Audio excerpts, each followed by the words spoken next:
Hello दोस्तों, कैसी हैं आप लोग। उम्मीद करती हूँ कि आप अच्छे होंगे और मैं भी बहुत अच्छी हूँ। और मैं आपके लिए लेकर आई हूँ आज बहुत ही रोमांचक कहानी। और इस कहानी का नाम है कस्तूरी परी की आखिरी इच्छा। चलिए शुरू करते हैं। बर्फ से ढका हुआ एक विशाल जंगल था जहाँ 3 अद्भुत परियां रहती थीं। उनकी सुंदरता और जादू की कहानी दूर दूर तक फैल चुकी थी। उन परियों में से सबसे खास थी कस्तूरी परी, सभी से अलग, बेहद सुंदर और शक्तिशाली। उसके पंख इतने चमकदार थे कि चांदनी रात भी उनके सामने फीकी लगती थी। एक दिन उस जंगल में करण नाम का एक युवक आया।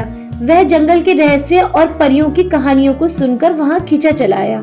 जब उसकी नजर कस्तूरी परी पर पड़ी तो वह उसकी ओर खींचा चला गया। कस्तूरी परी की मासूमियत और सुंदरता ने करण का दिल जीत लिया। धीरे धीरे करण और कस्तूरी के बीच एक गहरा प्रेम पनपने लगा। पर करण के मन में एक और बात भी थी, राजा की घोषणा। राजा ने राज्य भर में ऐलान किया था कि जो कोई भी कस्तूरी परी के पंख काट कर लाएगा उससे राजा अपनी बेटी का विवाह कराएगा और अपना राज्य सौंप देगा। वह राजा बहुत ही क्रूर था और सभी परियों के पर कटवाकर अपने सिंहासन के पीछे लगा लेता। वो हर नौजवान को ये आदेश देता कि परियों के पंख काट कर लाओ और मेरी आसन की शोभा बढ़ाओ। करण की लालच और प्रेम के बीच संघर्ष बढ़ता जा रहा था। वह जानता था कि कस्तूरी उससे सच्चा प्रेम करती है, लेकिन राज्य और दौलत का लोभ उसे अंधा बना रहा था। एक रात जब कस्तूरी गहरी नींद में सो रही थी, करण ने उसके पास जाकर उसे ध्यान से देखा। उसका दिल धड़क रहा था, लेकिन लालच उसके हाथों को रोक नहीं पा रहा था। उसने धीरे से अपनी तलवार उठाई और कस्तूरी के चमकदार पंख काट दिए। जैसे ही पंख काटे, कस्तूरी दर्द से कराती हुए बेहोश हो गई। करण के मन में एक पल के लिए पछतावा हुआ, लेकिन उसने पंख उठाए और राजा के पास पहुंच गया।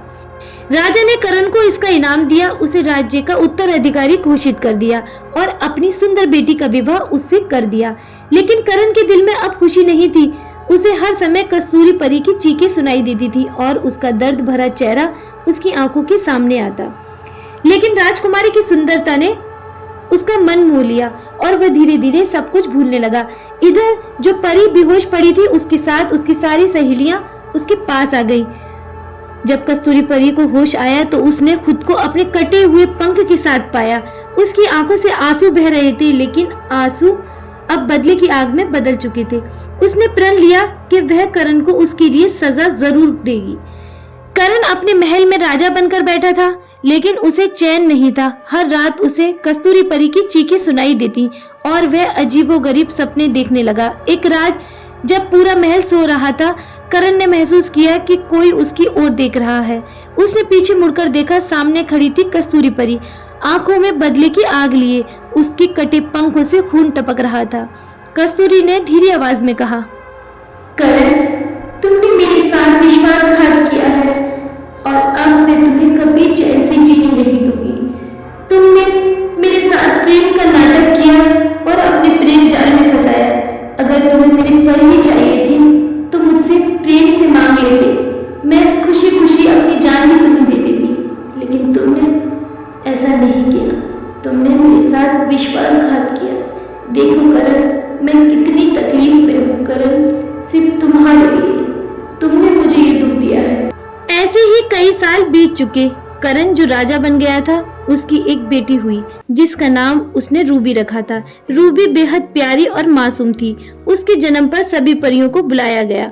परियों ने रूबी को ढेरों आशीर्वाद दिए, लेकिन एक परी जो छिपकर आई थी वह थी कस्तूरी परी। जब परियां रूबी को आशीर्वाद दे रही थी, कस्तूरी ने सामने आकर उसको आशीर्वाद के बदले श्राप दिया और कहा, माँ बाप के कर्मों की सजा बच्चों को तो भुगतनी ही पड़ती है और सभी तुम्हें आशीर्वाद दे चुकी हैं और तुम्हारे पास बहुत आशीर्वाद भी हो चुके हैं, इसलिए मैं तुम्हें कुछ अलग सा देती हूँ, अलग उपहार। चलो, मैं तुम्हें देती हूँ आशीर्वाद के बदले श्राप। और मेरा श्राप ये है कि तुम जब 16 साल की हो जाओगी और तुम्हारा जन्मदिन होगा तो तुम इस महल में पैर रखते ही मर जाओगी। तुम मृत्यु को प्राप्त हो जाओगी। ये मेरा श्राप है और मेरा श्राप ही है तुम्हारा आशीर्वाद। सभी लोग यह सुनकर सन्न रह गए। महल में रोने धोने की आवाजें गूंज उठी, पर कस्तूरी परी जोर जोर से हंसने लगी।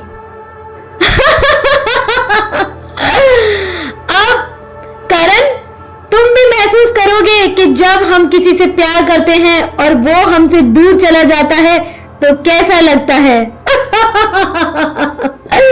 16 साल बाद तुम्हारी बेटी तुमसे दूर हो जाएगी। करण उसकी पत्नी अपनी बेटी के लिए आंसू बहा रहे थे, पर कस्तूरी ने किसी की परवाह नहीं की और उड़कर चली गई।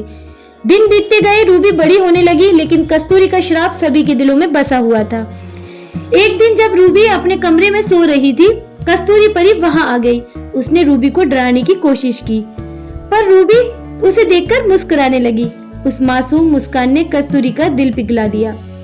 कस्तूरी को रूबी से प्यार हो गया और उसने उसे अपनी बेटी की तरह पालने का फैसला किया। वह अक्सर उसे छिपकर देखने आती, उसे दुलार करती और दोनों के बीच एक अनोखा रिश्ता बन गया। फिर एक दिन कस्तूरी परी रूबी को लेकर महल से चली गई और उसे अपनी बेटी की तरह पालने लगी। कस्तूरी उससे बहुत प्रेम करती और रूबी भी उसको अपनी माँ समझने लगी थी, बल्कि उसे माँ कहने भी लगी थी। और कस्तूरी भी उसे बेटी से भी ज्यादा बढ़कर प्यार करती। कस्तूरी परी रूबी के पालन पोषण करने में लग गई। वह उसकी हर इच्छा पूरी करती थी। लेकिन समस्या तब शुरू हुई जब रूबी का 16वां जन्मदिन आया। कस्तूरी ने उसे महल में जाने से मना किया था, क्योंकि वह जगह श्रापित थी, क्योंकि कस्तूरी परी ने खुद उसको श्रापित किया था। लेकिन गलती से रूबी महल में चली गई। जैसे ही उसने महल में कदम रखा, वह बेहोश हो गई और मर गई। करण और उसकी पत्नी को जब पता चला कि ये उसकी रूबी प्रिंसेस है, तो उनका रो रो कर बुरा हाल हो गया। पूरा महल गमगीन हो गया। तभी वहाँ पर रोती हुई कस्तूरी परी भी आ गई और अपनी प्रिंसेस का ये हाल देखकर जोर जोर से रोने लगी। उसने अपना श्राप वापस लेने की कोशिश की और भगवान से प्रार्थना की, मैं कस्तूरी परी अपना श्राप वापस लेती हूँ। मेरी बेटी को जिंदा करो, मेरी रूबी प्रिंसेस को जिंदा कर दो। लेकिन श्राप नहीं टूटा। तभी एक बड़ी रानी परी वहां प्रकट हुई और बोली, कस्तूरी परी निराश ना हो, तुम्हारा श्राप टूट चुका है, क्योंकि तुम उससे बहुत प्रेम करती हो। वो मरी नहीं है, वह सिर्फ गहरी नींद में है। जब कोई इसे सच्चे दिल से प्यार करेगा तो वह जाग जाएगी। महल के सभी लोग उसे जगाने की कोशिश करने लगे, पर रूबी प्रिंसेस नहीं उठी। करण कस्तूरी पर बहुत गुस्सा था। उसने कस्तूरी को सजाए मौत की सजा सुना दी। जब कस्तूरी को उसकी आखिरी इच्छा पूछी गई तो वह रोती हुई बोली, मेरी आखिरी इच्छा है कि मुझे आखिरी बार मेरी रूबी प्रिंसेस से मिलना है, मेरी बेटी से मिलना है। कृपया मुझे मेरी बेटी के पास ले जाया जाए। मुझे रूबी को देखना है, उसे आखिरी बार चूमना है, वो मेरी बेटी है। कस्तूरी को रूबी के पास ले जाया गया। उसने रूबी की माथे को चूमकर कहा, रूबी मेरी बच्ची, मैं जा रही हूँ तुम्हें छोड़ के हमेशा हमेशा के लिए, और मैंने जो तुम्हारे साथ किया है, हो सके तो उसे माफ कर देना रूबी। मैं तुमसे बहुत प्यार करती हूँ, क्योंकि मेरे जीवन का उद्देश्य सिर्फ तुम्हारा पालन पोषण ही था रूबी। मैं गलत नहीं थी रूबी, तुम्हारे पिता ने मेरे साथ बहुत गलत किया था। उसके बाद भी मैं तुम्हें अपनी बेटी बनाकर पाला था रूबी। रूबी मुझे माफ कर देना। मुझे विश्वास है कि एक दिन जरूर कोई तुम्हें प्यार से जगाएगा और तुम जाग जाओगी। लेकिन जब तक मैं इस दुनिया में नहीं रहूंगी रूबी, हो सके तो मुझे माफ कर देना, क्योंकि मैं तुम्हारी गुनहगार हूँ बेटा।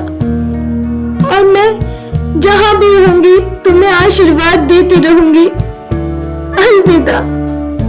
कस्तूरी परी की आंखों से आंसू गिरने लगे। तभी रूबी की आंखें खुल गईं, क्योंकि असली प्रेम वही था जो कस्तूरी परी ने उसे दिया था। कस्तूरी परी ही वह इंसान थी जिसने अपने पूरे जीवन में रूबी को सबसे ज्यादा प्रेम किया था। उसने रूबी की रक्षा की थी, उसका पालन पोषण किया था और उसके खातिर अपने जीवन का सभी सुख त्याग दिया था। रूबी ने अपने पिता से कस्तूरी की सजा माफ करने की विनती की। करण ने अपनी गलती को समझा और कस्तूरी को माफ कर दिया और अपने भी गुनाहों की माफी कस्तूरी परी से मांगी।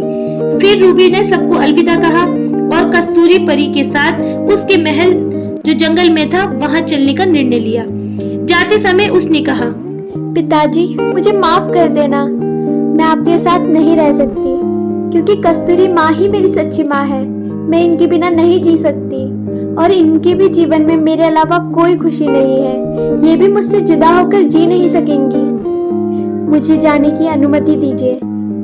करण और पूरा महल उन्हें विदा करते समय आंसुओं में डूबा हुआ था और रूबी की माँ भी बहुत रो रही थी। पर रूबी अपने सच्चे प्रेम अपनी कस्तूरी माँ के साथ हमेशा के लिए जंगल वाले महल चली गई, जो कि कस्तूरी परी का था। इस कहानी से दोस्तों क्या सीख मिलती है कि सच्चा प्रेम हर बाधा को पार कर सकता है। धोखा और लालच से रिश्ते टूट सकते हैं, लेकिन जब प्रेम निस्वार्थ और गहरा होता है तो वह सब कुछ ठीक कर सकता है। कस्तूरी परी ने करण के धोखे के बावजूद भी रूबी से प्रेम किया और उसका सच्चा प्रेम ही रूबी के जीवन को वापस ले आया। इससे यह संदेश मिलता है कि प्यार में ममता और बलिदान ही सबसे बड़ी ताकत है और सच्चा प्रेम ही जीवन को संवार सकता है। इस तरह कहानी का अंत हुआ। उम्मीद करती हूँ कि आपको ये कहानी जरूर पसंद आई होगी। कहानी को अंत तक सुनने के लिए आप सभी का दिल से बहुत बहुत धन्यवाद। ऐसी ही मजेदार और हॉरर स्टोरीज के लिए सब्सक्राइब करें हमारा चैनल क्रिएचर ऑफ शैडो।